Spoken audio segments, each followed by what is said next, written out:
તો ગાઈસ તમારા અંદરનું સ્વાગત છે અમારા મિની બ્લોગમાં। તો ગાઈસ આપણે હવે સીધું જવાનું છે ઘર તરફ રવાના। તો જોઈ લો આવું કંઈક નજારો છે।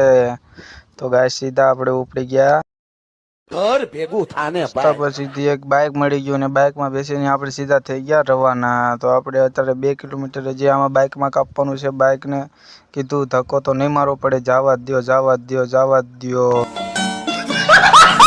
થોડીક બાઇક હકાલી તા તો આવી ગયું બસ સ્ટેશન। હવે આપણે અહીંયા રોડ ઉપર ઊભા રહીને બસની રાહ જોશું। બસ નહીં મળે તો ઈકામાં। તો અહીંયા બાઇકમાં ઉતરીને તે ભાઈ ચલા ગયા અને આપણે સીધા વ્યૂ જવાનું છે ઓલી સાઈડ જઈને આપણે રાહ જોશું કે ઈકો મળે તો ઈકો।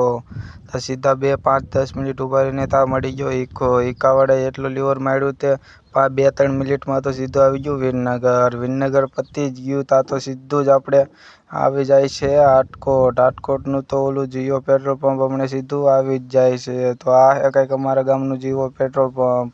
સીધા ત્યાંથી ઉતરીને ઈકાવાળાને કીધું હવે અહીંયા રાખી દો। પછી અહીંયા ઉતરીને આપણે સીધા ભાઈને પૈસા આપીને આપણે રવાના થયા બસ સ્ટેશન તરફ। અહીંથી સીધા ચાલતા ગયા સીધા આવી ગયું બસ સ્ટેશન।